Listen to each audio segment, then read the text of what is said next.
Thank you so much. Good morning, everyone. And this morning, as Prof. Daniel has mentioned, I'll be talking about emerging foodborne diseases, risks, threats, and prevention. I think this is a very relevant topic now that we're in the midst of a pandemic caused by an infectious virus which emerged over a year ago. So just to just a moment, there's a technical glitch. Wait lang po ha. I don't know why. I cannot move my screen. Oh no. Wait lang po. Can I ask Bon to I don't know what happened. Bon, can you help me with this by Okay, ma'am. I'll share the Yes. presentation instead. Yeah, please do. I'm sorry. I'll stop sharing. So magkukwento na lang po muna ako. So napili ko po yung topic na ito kasi nga po tingin ko napaka-relevant. If you would recall about a day or two before, we celebrated the grim announcement of the WHO that COVID-19 is now a pandemic, sabi nila, no? So next slide, please, Bon. Okay, so here's my webinar outline. First, I'll give a definition of what an emerging pathogen is. I'll also mention the different factors which influence the emergence of these pathogens. Now, I'll also give new food vehicles, for some pathogens, not all. We don't have the time for that. I'll also mention just 3 emerging foodborne pathogens in the interest of time. And for each one, I'll mention the diseases that they cause, the incubation period for the illness, sino ang vulnerable sa mga sakit na ito, the food vehicles associated with transmission, how they are transmitted, and how we can prevent contracting such foodborne illnesses. And last point will be how do we control such pathogens. Next slide, please. Okay, so here's a very long definition, given by Woolhouse and Dye in 2001. According to this pair, an emerging pathogen is a causative agent of an infectious disease whose incidence is increasing following its appearance in a host population, or whose incidence is increasing in an existing population as a result of long-term changes in its underlying epidemiology. So for better understanding of the definition, let us dissect this long statement. So next slide, please. So an emerging pathogen can be a microorganism which has recently appeared in a population.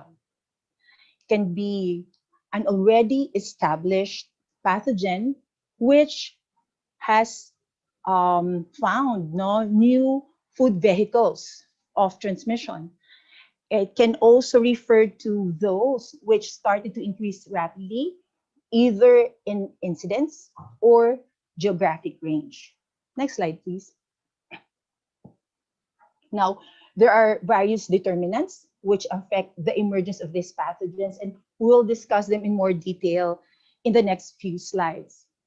Now, it's also possible that these microorganisms are already there, but we were not aware of their presence. Why? Because we just didn't have the tools or the methods of analysis.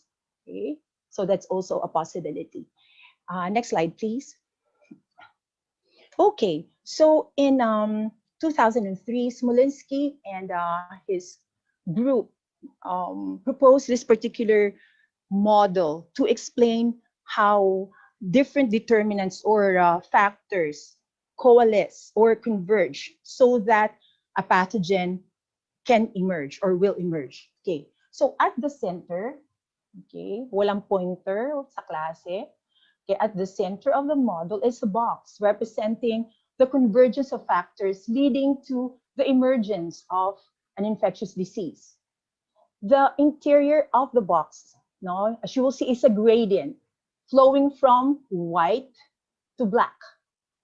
And then the white outer edges, no, represent what is known about the determinants in the emergence of these infectious diseases, whereas the black center, no, represents the unknown, akin to the theoretical construct of a black box that we find, for example, in airplanes. Now, interlocking with the center box are the two focal players, or should we say actors, no, in a microbial threat to health. We have the human and the microbe. Now, the microbe-human interaction is influenced by the interlocking domains of the determinants of the emergence of an infectious disease. We have genetic and biological factors, physical environmental factors, ecological, as well as social, political, and economic factors. Next slide, please. So in 1992, the Institute of Health in the US offered 6 determinants or factors which influence the emergence of foodborne pathogens. They are as follows. We have microbial adaptation and change, economic development, as well as land use, human demographics and behavior, international travel and commerce, technology and industry, breakdown of public health measures. Next slide, please. And then in 2003, they added 7 more determinants to the list, and they are human susceptibility to infection, climate and weather, changes in the ecosystems, poverty and social inequality, war and famine, lack of political will, and intent to harm, or otherwise known as bioterrorism. Okay, so I will discuss just a few of them, again, in the interest of time. So next slide, please. Okay, let's start with microbial adaptation and change. And let me just mention, I think it's noteworthy to say that these microorganisms are very smart. No, they have developed adaptive mechanisms so that they will survive under adverse environmental conditions. So what are some examples of these adaptive mechanisms? We have the ATR, or the acid tolerance response, which allow their survival in acidic foods. No? And then we have homeoviscous adaptation.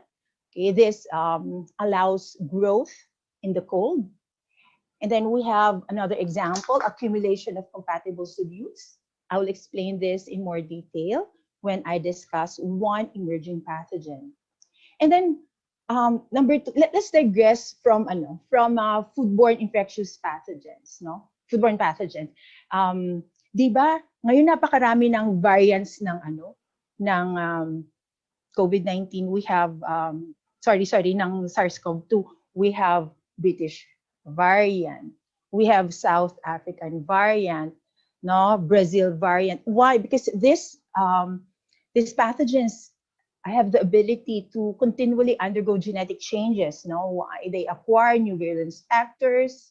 They have mechanisms, for example, to exchange or incorporate genetic material into their genome. So, hindi po ako magtataka kung hindi lang natin siguro alam, baka meron ng Laguna variant, or wag naman sana, Metro Manila variant.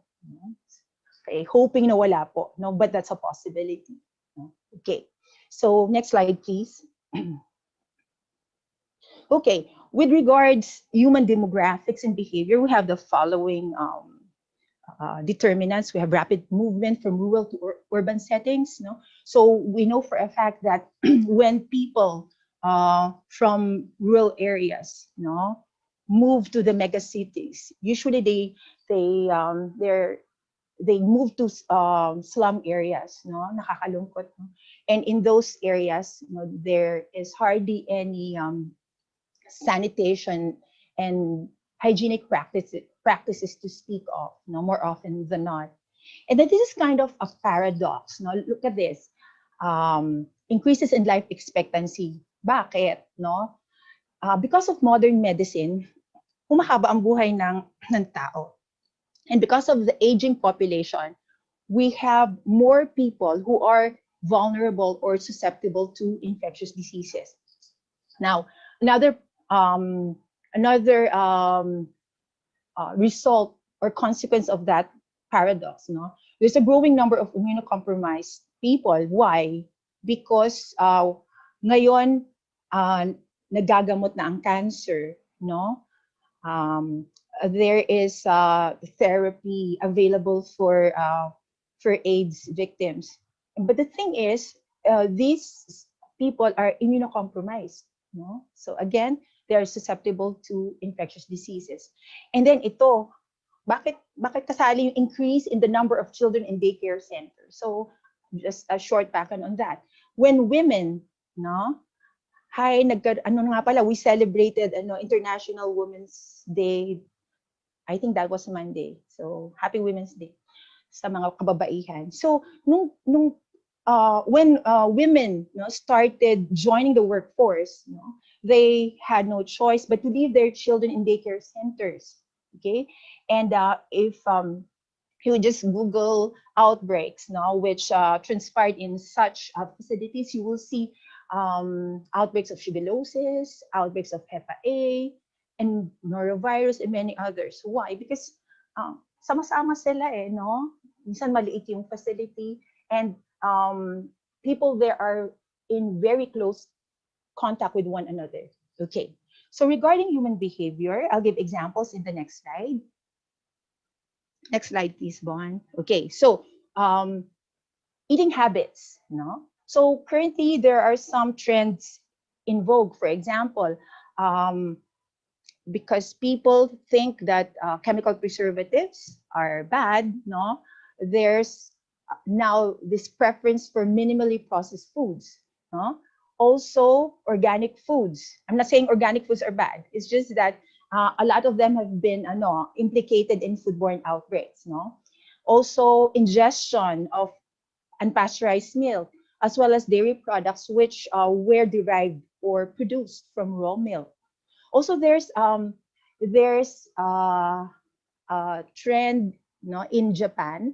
They like eating tori sashi. No, tori sashi is actually chicken sashimi. So some Japanese eat raw chicken.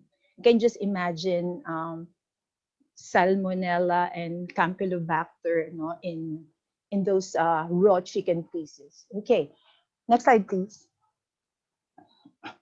Okay, this was mentioned earlier, impaired host immunity, brought about by illnesses, for example. Malnutrition, of course, we know that people who are malnourished are more susceptible to infectious diseases. Next slide, please. Okay, climate and weather.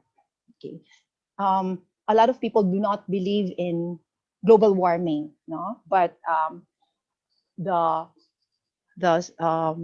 people, who advocate, this has espoused that global warming has forced some pathogens to move further from the tropics, meaning they move closer to more temperate zones or locations in the world. Now, let me just mention this particular outbreak which transpired in 1997 in the US because of the higher water temperature brought about by an El Nino event. There was a massive outbreak of vibriosis caused by Vibrio parahemolyticus. Okay, moreover, heavy rains due to unusual rainfall has led to several outbreaks, not only due to Cryptosporidium, but also due to, let's say, for example, 0157H7, because the agricultural runoff contained the pathogens, and they were introduced to fresh produce like lettuce and sprouts and parsley and many others. Okay, next slide, please. Deforestation. Okay, so when humans encroach forests, so that we can produce food. No? This can also lead not only to denuded forests, no, but also to the jumping, quote unquote, of the pathogens from animal hosts to humans. Why? Because there's an increased human contact, no, with either the host itself or a vector or reservoir for the pathogen. Okay, next slide, please. Okay, increased international travel. Of course, ngayon, there's sort of a halt in international travel. But prior to the pandemic, di ba, ang bilis makakuha ng visa ngayon. And then, ang daming flights, mas mura kaysa nung araw. So travelers nowadays are more exposed to exotic diseases, especially if they go on a safari trip, for example.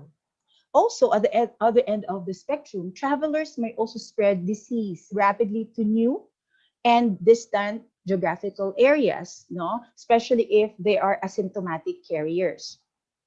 Okay, next point, globalization of food supply. When I was young, no, I remember that we can only buy apples, oranges, and grapes, no, during the Christmas season. But because of the liberalization of trade, no, we have these fruits all throughout the year. Not only those fruits, but so many others, no. So this has led to an increasing number of foodborne outbreaks, no, where the rapid movement of food has contributed to the spread of the pathogen to new geographical areas.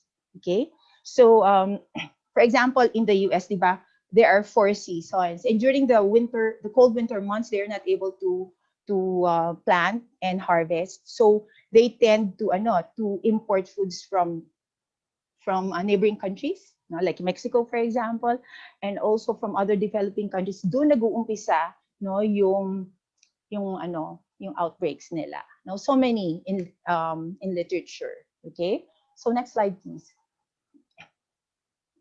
Use of antimicrobials in animal husbandry under technology and industry. So a very good example of this one is the emergence of Salmonella definitive type 104. No? And experts say that its emergence is due to the widespread use of antimicrobial therapy, no, in the very intensive commercial poultry production. No? Let me just mention that in the poultry industry, they use antibiotics not only to cure infectious diseases, but also for feed efficiency and for the promotion of growth. Okay, next slide, please. Okay, changes in food distribution practices. No? So economic and technical developments have led to new production systems, no? Making these systems even longer and more complex, no? Thereby increasing opportunities for contamination. Just this morning, no, I was watching CNN, and they showed a clip about cloud kitchens. Have you heard of cloud kitchens before? They are otherwise known as virtual kitchens. Ano pa yun? Dark and ghost kitchens. So what are they? So these cloud kitchens, they are centralized, kitchens, no? And owners of brick and mortar restaurants pay a fee, so that they can rent a space in those facilities, specifically for takeout orders. O di ba ang high-tech, no? So kaya lang, the problem with that is there, again, as mentioned here in the slide, there are more opportunities, for contamination, no? Okay, next slide, please. So breakdown of public health measures, this is especially true in developing countries, where there is inadequate sanitation and hygiene in some areas, no? Another point is lack or fear of immunizations, no? Takot ba kayong magpaturok, no? And then antiquated or non-existent public health laws. Let me mention something here. In 2013, the Food Safety Act of the Philippines, was enacted. It's otherwise known as RA, 10611, no? The thing is, it's not antiquated. Kaya lang nasaan na kaya siya, no? Has it been rolled out? Okay, so that's a question which bugs me, from time to time. So next slide, please. Okay, other factors, no? Quickly, I will mention that an example for each one. For changing ecosystems, no? When a piece of agricultural land, is converted to, let's say, a subdivision, experts say that there's a concomitant increase in environmental temperature, no? And with that, um, mas makaka-emerge, no, yung mga pathogens, no? Okay, and then poverty and social inequality. We mentioned something akin to that earlier. War and famine. There have been a lot of outbreaks, at the war front. For example, outbreaks of cholera, outbreaks of shigellosis, and many, many others. Lack of political will. Okay, in 1994, E. coli 0157H7, was declared by the USDA as an adulterant in beef, in comminuted beef products. Okay, adulterant. So pag present siya, hindi mo pwedeng itinda, yung ano mo, yung giniling. Okay, kung pag tininda mo yun, makukulong ka, But nowadays there's a clamor to do the same for salmonella in poultry and chicken, for example. Pero hindi nangyayari on why? Maybe because of lack of political will. Maybe because the poultry industry in the US, for example, has strong lobbying, might or strength. And then intent to harm or bioterrorism. In literature, there is just one incidence of this one, and it happened in the 1980s, when salad bars and salad dressing in Oregon in the United States, were laced with salmonella. What strain was that? Typhimurium. Okay. So next slide, please. Okay, that's really blank. That's really blank. Because I want to tell a short story, which I concocted in my mind. Story about the emergence of E. coli 0157H7. Okay, so this pathogen is a zoonotic pathogen, which they say originated from cattle. So what are the different factors, which coalesce, so that 0157H7 will emerge? Okay, so since it originated from cattle, we can say domestication of cattle, which transpired, experts say, about 10,000 to 13,000 years ago. And along with that, formation of agricultural communities or societies, which brought about people together, unlike when they were just hunter-gatherers. And then fast forward to more recent past, because of the increase in global population, there's also an increased demand for meats. In our case, ground meat. So there is to answer that. There is a mass production now of ground meat, and in other parts of the world, like for example, the US, they prefer undercooked burgers. Why? Because sabi nila, mas juicy, mas moist, Kaya lang nakaka-survive apparently si 0157H7. And this particular organism has emerged, in unlikely food vehicles, or beverages, for example, apple cider. Why? Because it was able to develop the acid tolerance response, And it has emerged in lettuce, even in harina, maybe because of agricultural runoffs. And then, of course, my last point in my short story is that because of the aging population, there's an increase in the number of people who are now susceptible to the said pathogen. Okay, now my short story ends. Let's move on to the next slide. Okay. Okay, so I mentioned earlier when we were discussing definition of emerging pathogens, that emerging pathogens, could find new food vehicles, So in the case of Salmonella, two serovars emerged before 1959. They are typhi, the causal organism of typhoid fever, and paratyphi. Enteritis, on the other hand, emerged between 1981 and 1990.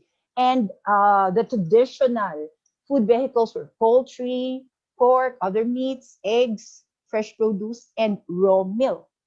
Next slide, please. However, no, you will find in literature, no, new vehicles, no, of transmission. We have, this is not a complete list, no.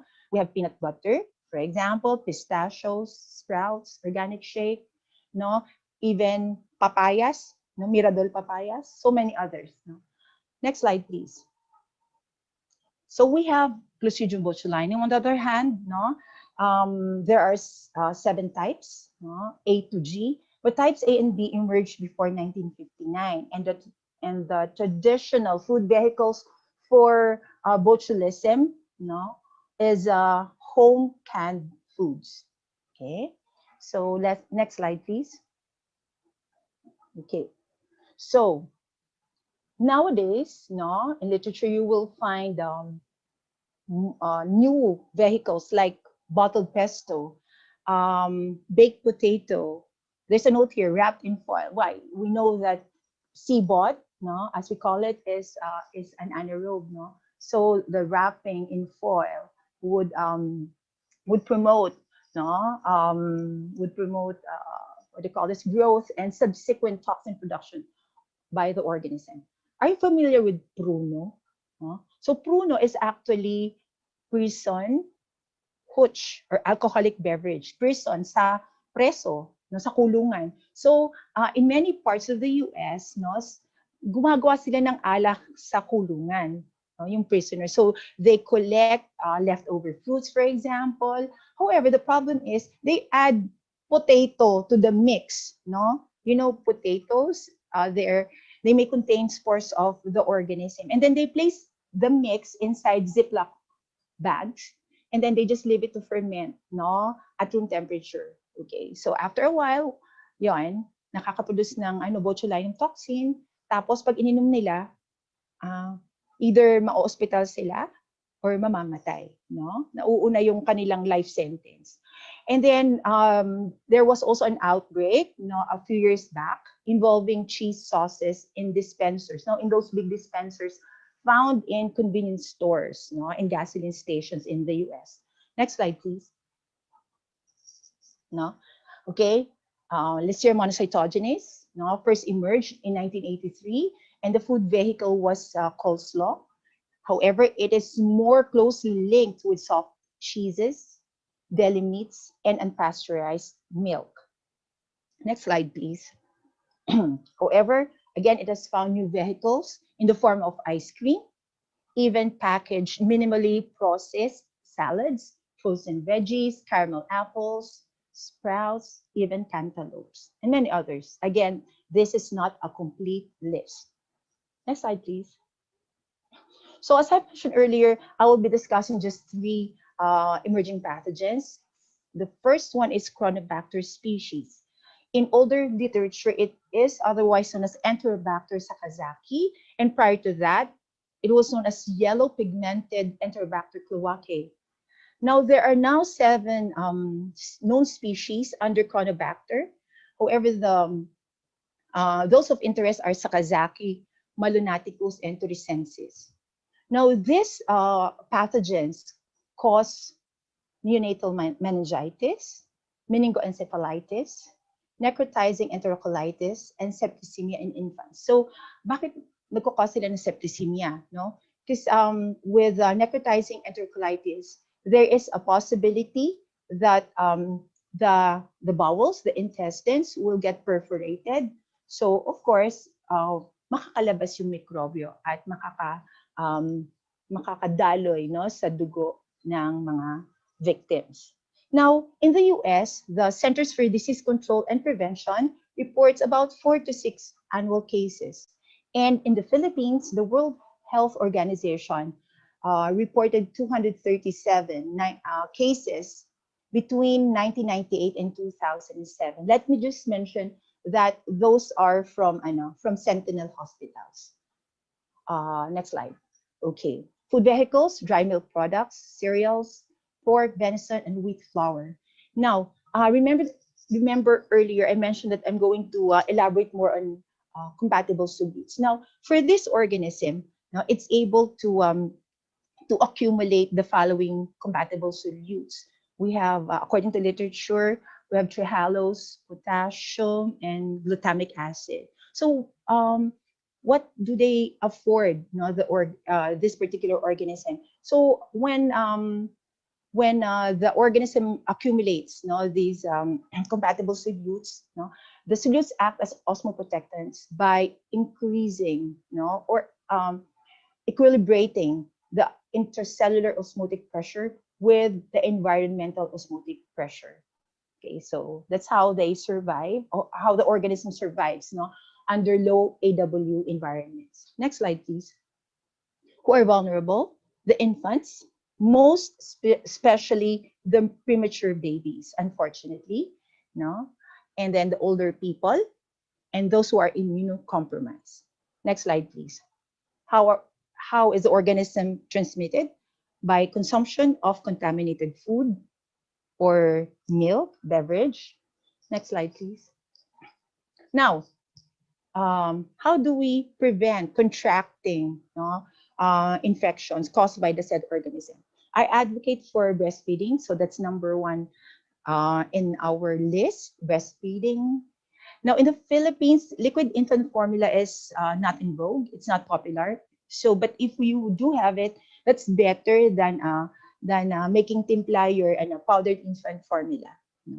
And of course, you should be careful in your kitchen. Avoid cross-contamination with harina, with flour. Next slide, please. Okay, and here are some precautions when you prepare infant formula. Of course, you have to wash your hands, practice good hygiene, sterilize the bottles, keep lids and scoops clean, close the cans as soon as possible to avoid contamination. Next slide, please. Okay, when you rehydrate the formula, it's better to use hot water, with a temperature of about at least 70 degrees Celsius. But of course, I have to note here that you do not feed your baby with hot milk, So you have to cool it first kasi malalapnos naman yung bibig ng bata. What else? Shake, the bottle. Do not stir, because when you stir, you introduce an implement which may contain the pathogen. And then it is important to note that you have to discard the formula if it's left outside on the counter, or basta yung ambient temperature lang after a couple of hours, Mas mahirap magkasakit, So wag masyadong magtitipid in this regard. Lalo na babies yung pinaka susceptible na population. Okay, next slide, please. Okay, you have to discard leftover formula. Di ba minsan, hindi naman nauubos ng bata, may tirang konti, wag na yung wag nang itira, baka mapanis, mabulok, And then refrigerate and use RIF, or reconstituted infant formula, immediately, and use within, you should read 24 hours or 1 day. Okay, so it is a practice in daycare centers to prepare this infant formula ahead of time. Just make sure to refrigerate the unused ones. Okay, so next slide, please. Okay, scooting forward to another group of pathogens, we have non-0157 E. coli. Okay, so they're otherwise known as enterohemorrhagic E. coli, also Shiga toxin producing E. coli, also virocytotoxin producing E. coli. Okay, why that name? Because these organisms are cytotoxic to the virus cells, of the African green monkey. Okay, those cells are derived from the kidney. And we have here some examples, of non-0157 strains. We have 026, 0111, 0103, 0104, 0121, and 0145. Let me just focus on 0104. That particular strain used to be lumped under enteroaggregative E. coli. However, I think it was in 2011, when a very massive outbreak occurred in Europe, So to cut the long story short, Germany imported sprouts from certain parts of the world, and apparently the sprouts came from fenugreek seeds, which hailed from Egypt. Kaso they thought it was the cucumbers from Spain, no, which caused the very big outbreak. No, so nagkagalit medyo ang Spain at saka Germany, no, because of that. Their diplomatic relations were strained because a lot of cucumbers, no, were thrown. Tons and tons of Spanish-produced cucumbers were thrown. And then when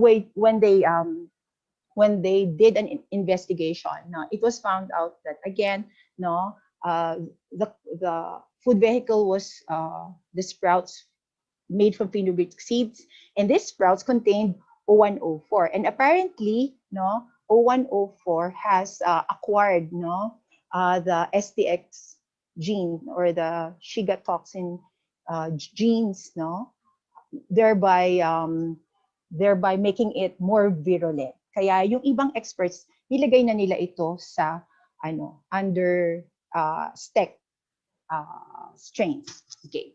Next slide, please. So what harm, no, do they cause? So they can cause diarrhea, non-bloody. They can also cause hemorrhagic colitis, that is bloody diarrhea. They can cause hemolytic uremic syndrome, which literature says is the #1 cause of renal failure in children.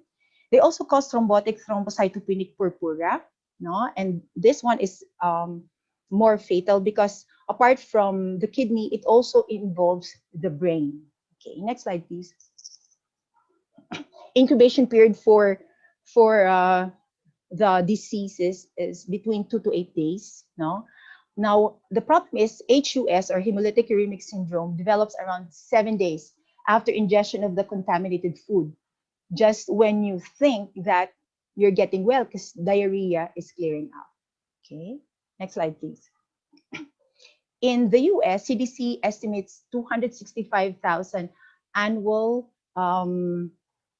cases of STEC infections, 36% of which are caused by O157, the rest by non-O157 STEC strains.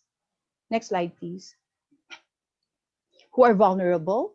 The very young, the elderly, but even healthy children and young adults can succumb, to the infection. Next slide, please. Vehicles, no. #1 on the list is beef pa rin. We have fresh produce, no, dairy products. Again, the list is not complete. No, there have been outbreaks involving harina, no, flour, and many others. Okay, next slide, please. Transmission, okay. We have consumption of contaminated foods. No, the organisms, they are waterborne. No, so you can contract the disease, no, by, for example, drinking lake or river water when you go swimming, and then person to person transmission via the fecal oral route. Next slide, please. How do you prevent, no, contracting the diseases? Of course, practice hygiene by washing hands thoroughly. No, you have to cook your burgers thoroughly. Make sure that you're able to achieve the required minimum internal temperature of, I think, 71 degrees Celsius. No, and then do not ingest raw milk, no, unpasteurized juices, no, and dairy products which are derived or made from unpasteurized milk. Next slide, please. Do not swallow water when swimming. I mentioned that earlier. Prevent cross-contamination when preparing food. And then segregate sick child from siblings. Again, because of the possibility of person-to-person transmission. Next slide, please. Okay, the last that we will discuss today is Hepa E. Okay, so HEV causes a liver disease known as hepatitis E. Globally, no, the World Health Organization estimates about 20 million cases, 3.3 million of which are symptomatic cases, no, which have led to close to 57,000 deaths. Next slide, please. Now, it has to be reiterated that this particular pathogen is found worldwide, but most prevalent in East and South Asia. And I think it's noteworthy to mention that it is an established pathogen, no, in East and South Asia. When we say East Asia, this area includes countries like Japan and China, South Asia, India, Bangladesh, Pakistan, etc. So doon established pathogen ito. Sa Amerika, no, siya ay emerging pathogen pa lamang. So posible yon, no? Establish sa isang lugar, emerging sa isa. Okay, next slide, please. Who are vulnerable? Pregnant women. Okay, take a look at the next ones. Active alcohol abusers, Hepa B carriers, people with liver disease, people who have drug-induced liver diseases. Kasi, di ba, ang inaatake ng virus na ito ay yung liver. So, yung mga predisposed dito ay yung mga mahihina ang atay, no? Okay. Next slide, please. Vehicles, no?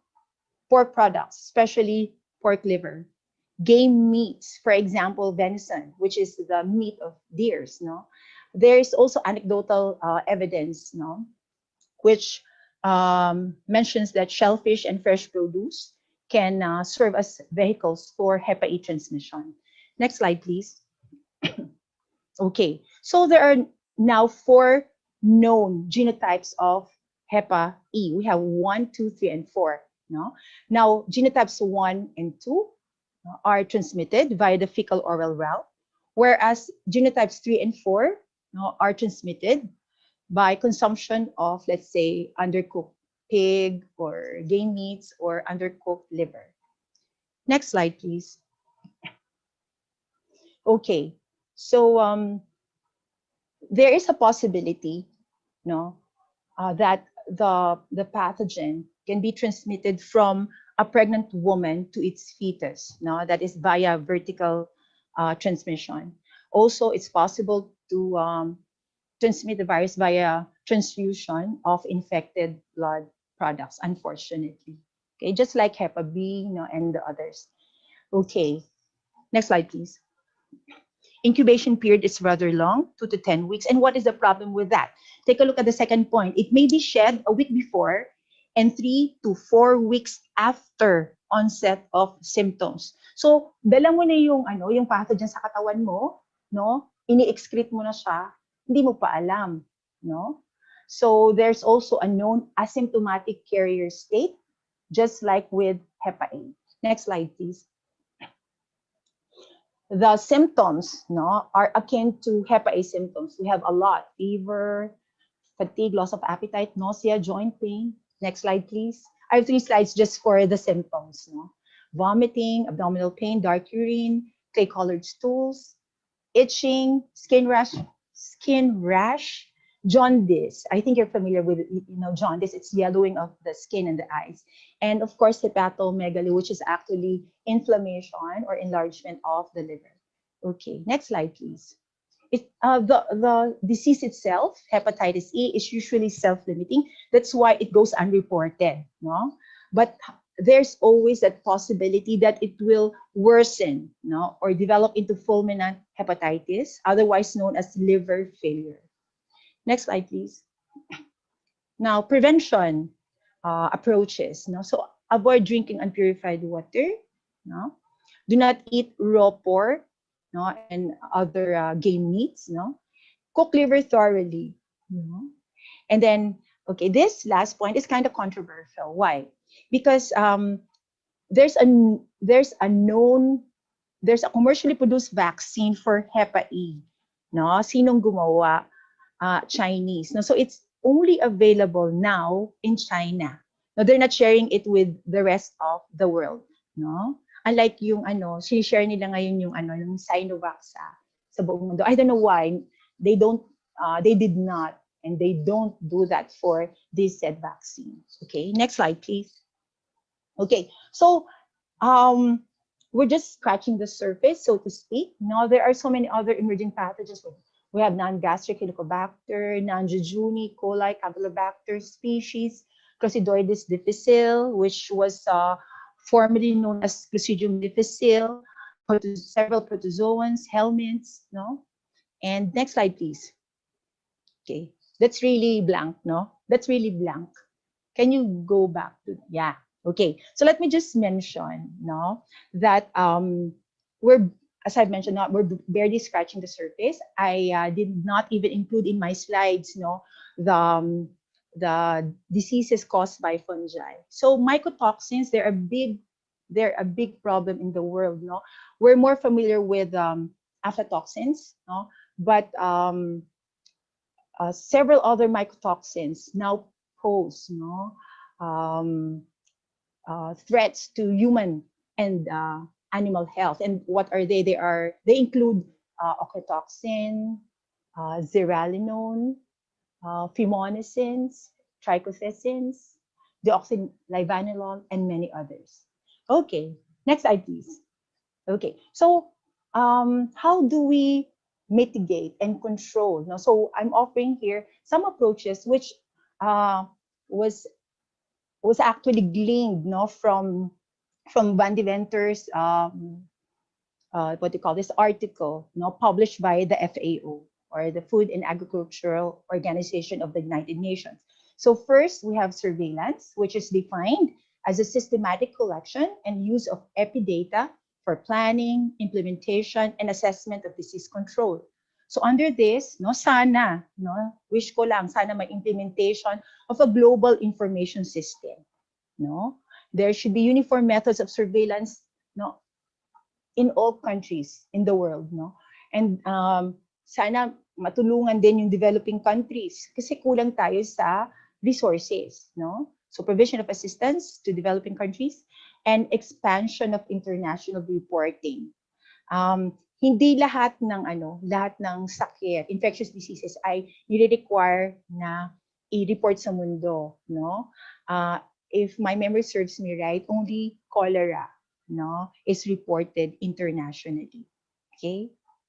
And then next slide, please. So research, no, can help, no, in the mitigation and control efforts. And the following are some research themes that can be had. We have improved detection methods, no? So tama-tama yan sa i-discuss atin mamaya ni Sir June. Okay, better understanding of antimicrobial resistance, prevention techniques, no? Research studies on food handling, distribution, storage, and many others, no? Next slide, please. Okay. Sana yung sampling and analysis natin, no, pare-pareho sa buong mundo, no? So also, there should be elaboration of such methods for global application. And again, provision of assistance to developing countries, no? Kasi nga kulang tayo sa resources. Okay, next slide, please. Okay, the establishment of food control systems, which include qualification, quantification, coordination, and intensification of measures that encourage, countries to design and implement control systems. Next slide, please. Okay, this is very important, no? Risk analysis, no? Medyo kulang ang Pilipinas pa dito, no? So, wish lang natin, no, that there would be strengthening of risk assessment capacities in the very near future, application of Codex principles of food hygiene, application of HACCP and HARPC systems, enhancement of the farm to fork system. Okay, next slide, please. Okay, IEC is very important. IEC stands for Information, Education, and Communication. Okay, so there should be collaboration between industry, government, and academia to come up with, let's say, as simple as learning materials that can be distributed, no, to Filipinos, no, to Filipino families, so that would learn more about food safety, no. So there should be increase in the knowledge, no, about food safety, no. So minsan iniisip natin parang madali lang yan, ano lang yan, self-explanatory, or parang alam na yan ng lahat, pero sa totoo lang, maraming may hindi alam tungkol sa food safety. Okay, next slide, please. Okay, this week I had a wish ko lang session with my students. I think there are some of them here, no. So sasabihin ko sa inyo kung ano yung wish ko lang para sa Pilipinas, no, before I end my talk, no. So I really hope that there will be not only rebuilding, no, but establishment of public health capacities. Foremost in my list is the rolling out of RA 10611, the Food Safety Act, no. Sana magkaroon din tayo ng ng magandang surveillance systems kasi up to now we only surveil for I think 5 or 6 foodborne and waterborne pathogens, no. So pag tumingin kayo sa website ng Epi Bureau of DOH, no, you will only see those 6 pathogens, which include, for example, cholera, rotavirus, no, ano pa nga ba nandun, typhoid fever, no, and 3 others, no. And the thing is, mapapaisip ka, talaga bang walang E. coli 0157H7 dito? Wala ba talaga ditong Listeria monocytogenes? O baka hindi lang natin hinahanap? Kaya walang nire-report, no? Sana ang Pilipinas magkaroon ng parang sa Amerika yung PulseNet, no? At saka yung FoodNet. No, these are surveillance systems which really we do not have, no? Okay. So sana rin bago tuluyang pumikit ang mata ko, no? Sana magkaroon na tayong kapasidad gumawa ng sarili natin vaccines, di ba? Okay. So I have so many other wish ko lang in my mind, but the list is just too long. So it is likely that emerging infectious diseases will become even more significant over the coming years. No, these concerns cannot be solved by individual countries acting in isolation, no matter how high their levels of expertise and food control. Such problems are a global issue that requires a unified and joint approach by all countries in the world. Needless to say, we, as microbiologists, can do our share in keeping our food supply safe by becoming food safety advocates. And on that note, I'm ending my talk. Thank you so much for your attention. And I'll see you later during the Q&A portion.